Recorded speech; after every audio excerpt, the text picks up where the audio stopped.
సుమన్ టీవీలో మీ business promotions కోసం ఈ కింది నెంబర్ను సంప్రదించగలరు.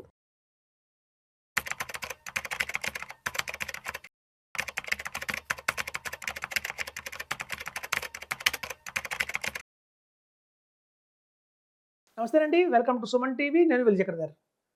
పిఎంఎస్ అని చాలామంది మనం చెప్తున్నప్పుడు కామెంట్లో పెడుతున్నారండి. పిఎంఎస్ అంటే మాకు తెలియట్లేదు, దాని గురించి వివరంగా చెప్పండి అని. సో మీకు ఒక రిటర్న్స్తో చెప్తాను. లాస్ట్ 10 years రిటర్న్స్ తీసుకుందాం. PMS versus mutual funds. అయితే చూడండి, చాలా మందికి తెలుసు పిఎంఎస్ అనగానే మినిమంగా పెట్టాల్సింది ఎంత అంటే 50 lakhs. అంటే కనుక మనం 50 లక్షలు మినిమంగా ఫస్ట్ ఇన్వెస్ట్మెంట్ చేయాల్సి ఉంటుంది పిఎంఎస్లో. తర్వాత అక్కడ పిఎంఎస్లో ఉన్న ప్లస్ పాయింట్ ఏంటంటే ట్రాన్స్పరెన్సీ అనేది బాగా ఉంటుందండి. ట్రాన్స్పరెంట్‌గా ఉండేది ఏదైనా ప్రోడక్ట్, ఈక్విటీ ప్రోడక్ట్ ఏదైనా ఉంది మార్కెట్‌లో అంటే అది కేవలం పిఎంఎస్సే. సో పిఎంఎస్‌లో ఏమవుతుందంటే డీమ్యాట్ అకౌంట్ మీ పేరు మీద ఓపెన్ చేస్తారు. సో అలా మీ పేరు మీద డీమ్యాట్ అకౌంట్ ఓపెన్ చేసి స్టాక్స్ అన్నీ కూడా మీ పేరు మీద కొంటారు కాబట్టి డే 1 నుంచి ఆ ఓనర్‌షిప్ అనేది మీకొస్తుంది. మీరు చూడండి, అటు మ్యూచువల్ ఫండ్స్‌లో కానియండి, ఎస్ఐఎఫ్‌లో కానియండి, ఏఎఫ్‌లో కానియండి, అది పూల్ అమౌంట్. వాళ్ళు మన దగ్గర పూల్‌గా ఇండియా మొత్తం కలెక్ట్ చేస్తారు. కొన్ని స్టాక్ కొంటారు. ఆ స్టాక్స్‌కి ఒక ఓనర్‌షిప్ ఆ కంపెనీస్ దగ్గరే ఉంటుంది తప్ప మీకు కేవలం యూనిట్స్ ఇస్తారంతే. ఇప్పుడు చూడండి, మన దగ్గర స్టాక్స్ ఉన్నాయా అన్నంత మాత్రాన చాలా సార్లు ఆ స్టాక్స్ మీద మనకి అమాంతం డివిడెండ్ వస్తుంది. అలాగే స్టాక్స్ మీద మనకి బోనస్‌లు ఇస్తారు. కొన్ని స్ప్లిట్ అవుతుంటాయి. 1:3, 1:4 అలా అంటుంటారు.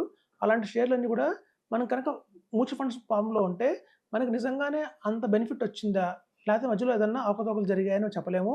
ఈవెన్ చూడండి, చాలా మ్యూచువల్ ఫండ్ కంపెనీస్ డివిడెండ్స్ వస్తుంటాయి. ఆ డివిడెండ్స్ వాళ్ళు సక్రమంగా చేస్తున్నారా లేదా అనేది సెబీ చూస్తూ ఉంటుంది. సెబీ చూసి ఫైన్ చేసిన తర్వాత ఇక్కడేదో గలంతు జరిగింది అన్నప్పుడు సెబీ వాళ్ళ పేరు మీద హ్యూజ్‌గా పెనాల్టీ ఏస్తుంది. చాలా ఫండ్ హౌసెస్ మీద గతంలో కొన్ని కోట్ల పెనాల్టీలయితే పడ్డాయి. కానీ వాళ్ళు అలా పెనాల్టీ కట్టిన వల్ల ఇన్వెస్టర్‌కి ఏం లాభం? ఇన్వెస్టర్‌కి నష్టం జరిగింది. సో దానివల్ల ఇన్వెస్టర్‌కి వచ్చిన బెనిఫిట్ అయితే లేదు. అదే పిఎంఎస్‌లో అయితే ఇట్లాంటి ప్రాబ్లమ్స్‌కి అసలు చెక్ పెట్టేయొచ్చు. ఎందుకంటే పూర్తిగా ఓనర్‌షిప్ మీ దగ్గరే ఉంటుంది. ఎంత డివిడెండ్ వచ్చింది, అంత డివిడెండ్ మళ్ళీ ఆ డివిడెండ్ వచ్చిన డివిడెండ్‌తో మళ్ళీ ఆ స్టాక్స్ మీకు కొన్నారా లేదా? ఒకవేళ బోనస్ వస్తే కనుక ఆ షేర్‌లు మీకు యాడ్ అయ్యాయా లేవా? అవన్నీ మీరు కళ్ళ కట్టినట్టు చూసుకోవచ్చండి. ఇంత ట్రాన్స్‌పరెన్సీ ఉన్న ఫండ్ ఏదైనా ఉంది ఇండియాలో అంటే అది పిఎంఎస్సే. సో కాబట్టి పిఎంఎస్‌లో అదొక ప్లస్ పాయింట్ ఉంది చాలా. మనకి ఇలాంటి ప్లస్ పాయింట్ మనకి మైనస్ పాయింట్స్ చాలా ఉన్నాయి అదర్ ఫండ్స్‌లో. ఇప్పుడు చూడండి, పిఎంఎస్‌లో కనుక 10 ఇయర్స్ బ్యాక్ కంపారిజన్ చెప్తాను. 10 ఇయర్స్ అంటే కనుక చూడండి, ఇక్కడి నుంచి మనం 2026లో ఉన్నాం. జూన్ 2016లో కనుక ఒక పిఎంఎస్‌లో కనుక ఇన్వెస్ట్‌మెంట్ చేసుంటే 50 లాక్స్, అది అమాంతం ఇవాళ 3 crore అయిందండి. 3 crores అయింది. సో 3 కోట్లు అయింది కాబట్టి మనకి ప్రూఫ్ ఉంది అలా అయినట్టు కూడా. సో అది ఒక మంచి పిఎంఎస్. సో మనం గనక సపోజ్ అదే టైమ్ ఫ్రేమ్‌లో 2016 ఆ టైంలో కనుక రాండమ్‌గా ఒక మ్యూచువల్ ఫండ్స్‌లో ఇన్వెస్ట్‌మెంట్ చేసుంటే కనుక అదే 50 లాక్స్ కనుక తీసి ఒక కొంత లార్జ్ క్యాప్, కొంత మిడ్ క్యాప్, కొంత ఫ్లెక్సీ క్యాప్, కొంత మల్టీ క్యాప్ ఇట్లా రకరకాలుగా ఇన్వెస్ట్‌మెంట్ చేసి వాటి మీద కనుక 15% సిఏజీఆర్ కనుక తెచ్చుకోగలిగితే ఇవాళ దగ్గర దగ్గర చూస్తే అది 2 సీఆర్ఏ అయిందండి. అంటే చూస్తే మీకు మ్యూచువల్ ఫండ్స్‌లో పెడితేనేమో వచ్చింది 2 సీఆర్. అదే పిఎంఎస్‌లో పెట్టడం వల్ల వచ్చింది 3 సీఆర్. దగ్గర దగ్గర ₹1,00,00,000 లాభం అయితే వచ్చింది. ఇక చూడండి, చాలామంది అనుకునే భ్రమ ఏంటంటే ఎక్స్‌పెన్స్ రేషియో ఎక్కువ కదా అంటారు. మ్యూచువల్ ఫండ్స్‌లో చూస్తే ఎక్స్‌పెన్స్ రేషియో 0.95, 0.9%, 1.25% అలాగే తక్కువ ఉంటుంది ఎక్స్‌పెన్స్ రేషియో. వేరాజ్ పిఎంఎస్‌లో మనకి 2.5% ఎక్స్‌పెన్స్ రేషియో ఉంటుంది అనుకుంటారు. కానీ ఇక్కడ చూడండి, రిటర్న్స్ ఏవైతే ఉంటాయో అంటే పిఎంఎస్‌లో 20% రిటర్న్ అని చెప్పినా, మ్యూచువల్ ఫండ్స్‌లో 15% రిటర్న్ అని చెప్పినా, ఈ రిటర్న్స్ అన్నీ కూడా ఆఫ్టర్ ఎక్స్‌పెన్సెస్ అంటే ఎక్స్‌పెన్సెస్ తీసేసిన తర్వాత వచ్చే రిటర్నే ఇదండి. సో ఇక్కడ మనకి గతంలో 2016లో ఎవరైతే పెట్టారో 50 లాక్స్ ఇవాళ అమాంతం 3 కోట్లు అయింది అంటే అందులో ఎక్స్‌పెన్సెస్ అన్నీ పోయిన తర్వాత వచ్చిన వాల్యూయే 3 కోట్లు. అలాగే మన మ్యూచువల్ ఫండ్స్‌లో ఆ పెట్టిన 50 లక్షలు కూడా large cap, mid cap, small cap, flexi cap, multi cap, balance advantage fund ఇలా రకరకాలుగా పెట్టిన అన్ని రకాల ఫండ్స్‌కి ఎక్స్‌పెన్స్ రేషియో అంతా పోయిన తర్వాత వచ్చిందే 2 కోట్లు. సో ఎక్స్‌పెన్సెస్ పోయిన తర్వాత వచ్చిన 2 కోట్లు, పిఎంఎస్‌లో ఎక్స్‌పెన్సెస్ పోయిన తర్వాత వచ్చింది 3 కోట్లు. కాబట్టి మీకు నికరంగా 1 crore ప్రాఫిట్ అయితే వచ్చిందండి. టాక్స్ రెండిటి మీద కట్టుకోవాల్సిందే. ఇక్కడ 2 కోట్ల మీద మనం 12.5% టాక్స్ కడతాము. పిఎంఎస్‌లో 3 కోట్ల మీద 12.5% టాక్స్ కడతాము. టాక్స్ విషయంలో డిఫరెన్స్ ఏంటంటే 3 కోట్ల మీద కట్టే 12.5% ఏదైతే ఉంటుందో పీరియాడికల్‌గా కడుతూ ఉంటాము. ఒకేసారి కట్టకుండా year on year every year 1,00,000, 1,00,000, 1,00,000, 1,00,000 కట్టుకుంటూ వచ్చామనుకోండి ఫర్ ఎగ్జాంపుల్. అదే మ్యూచువల్ ఫండ్స్‌లో ఏంటంటే ఒకేసారి 12 లాక్స్ కడతామండి. డిఫరెన్స్ అంతే. మీరు ఒకేసారి 12 లాక్స్ కడతారా? లేదా ఆ 12 లాక్స్‌ని ఎవ్రీ ఇయర్ 1,00,000, 1,00,000, 1,00,000 కడతారా అనేది మాత్రమే డిఫరెన్స్ ఉంటుంది. సో, కాబట్టి అది బాగా గ్రహించండి. టాక్సేషన్ కూడా మనకి సులభంగా పీఎంఎస్‌లోనే ఉంటుందని చెప్తున్నాను.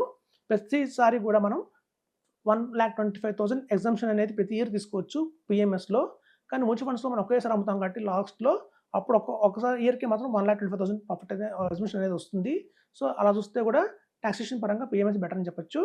ఇంకా పోతే కనుక సపోజ్ మేము ఒక ర్యాండమ్‌గా ఇంకోటి చేసాము. సో, ఒక కామన్ మ్యాన్ లాగా అంటే ఇందులో ఎటువంటి నాలెడ్జ్ లేకుండా వాళ్ళు కొంత 50 లాక్స్‌ని కొంత ఇండెక్స్ ఫండ్‌లోను, కొంత ఈటీఎఫ్‌లోను, కొంత ఎఫ్ఓఎఫ్ ఫండ్ ఆఫ్ ఫండ్‌లోను, కొంత ఫారెన్ ఫండ్‌లోను రకరకాలుగా పెట్టుకొని వాళ్ళకంత నాలెడ్జ్ లేదు కాబట్టి వాళ్ళకి 2,00,00,000 వచ్చింది. ఒకవేళ గనక ఒక ఎక్స్‌పర్ట్ ఉంటే మ్యూచువల్ ఫండ్స్‌లో కనుక ఆయన కనుక ఒక మంచి టాప్ 5 ఫండ్స్ తీసుకొనుంటే అంటే ఇండియాలో ఉన్న బెస్ట్ మిడ్ క్యాప్, ఇండియాలో ఉన్న బెస్ట్ స్మాల్ క్యాప్, ఇండియాలో ఉన్న బెస్ట్ ఫ్లెక్సీ క్యాప్ అన్నిట్లోనూ అసలు ఎప్పుడు జరగదండి ఇట్లా. కానీ మేము ఒక క్రాస్ చెక్ చేసాం. ఒకవేళ బై ఛాన్స్ కనుక వాళ్ళన్నిట్లో టాప్ ఫండ్స్‌లో వేసుంటే కనుక ఆయనకొచ్చిన రిటర్న్ ఎంత అంటే 2,50,00,000 వచ్చింది. సో, అలా చూస్తున్నా కూడా 50,00,000 అత్యధికంగా మనకి పీఎంఎస్‌లోనే వచ్చింది. సో, కాబట్టి అదండి పీఎంఎస్ అనేది పోర్ట్‌ఫోలియో మేనేజ్‌మెంట్ సర్వీసెస్. ఇందులో కూడా చాలా వెరైటీస్ ఉంటాయి. ఇండియాలో దగ్గర దగ్గర 256 పీఎంఎస్‌లు అయితే ఉన్నాయి.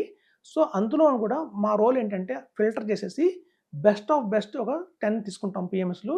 ఆ 10 పీఎంఎస్‌లో కూడా కొన్ని కన్జర్వేటివ్ పీఎంఎస్‌లు ఉంటాయి. కొన్ని అగ్రెసివ్ పీఎంఎస్‌లు ఉంటాయి. కొన్ని మోడరేట్ పీఎంఎస్‌లు ఉంటాయి. సో, మన దగ్గర వచ్చిన ఇన్వెస్టర్‌ని స్టడీ చేసి వాళ్ళ రిక్వైర్మెంట్‌ని అర్థం చేసుకొని ఈ కేటగిరీకి ఇట్లా వీళ్ళకి కన్జర్వేటివ్ పీఎంఎస్ ఇవ్వాలా? లేక మోడరేట్ పీఎంఎస్ ఇవ్వాలా? లేకపోతే అగ్రెసివ్ పీఎంఎస్ ఇవ్వాలా మేము డిసైడ్ చేస్తాము. సో, వాళ్ళకున్న గోల్స్‌ని బట్టి, వాళ్ళకున్న టెన్యూర్‌ని బట్టి దాన్ని బట్టి మేము అర్థం చేసుకుంటాము. వీళ్ళకి ఎలాంటి పీఎంఎస్ ఇవ్వాలి అని. సో, అలా ఉన్న 256 పీఎంఎస్‌లో కూడా అన్ని చెత్త చెదారం అంతా తీసేసి అంటే కొంచెం తక్కువ రిటర్న్స్ ఇచ్చేవి, కొంతమంది ఎక్కువ ఇన్వెస్టర్స్ లేనివి అలాంటివన్నీ కూడా మేము తీసేసి ది బెస్ట్ క్వాలిటీ 10 చెప్తామండి. ఆ 10లో కూడా మళ్ళీ ఫిల్టర్ చేసి ఫర్దర్‌గా ఓ 3 ఆప్షన్స్ ఇస్తాము. ఆ 3లో కూడా మళ్ళీ మీరు ఒకటి సెలెక్ట్ చేసుకుంటారు. సో, ఇన్ని పారామీటర్స్‌లో మనకి డివైడ్ అవుతుంది కాబట్టి, ఫిల్టర్ అవుతుంది కాబట్టి మీరు అల్టిమేట్‌గా మీరు తీసుకుంటే పీఎంఎస్ ఏదైతే ఉంటుందో అది ఎక్స్ట్రార్డినరీగానే ఉంటుంది. రాబోయే రోజుల్లో మంచి వెల్త్ క్రియేట్ చేస్తుంది. అది మీకే కాదు రాబోయే 2, 3 తరాలకు కూడా సఫిషియెంట్ వెల్త్ క్రియేట్ చేస్తుందని చెప్తున్నాను. Thank you.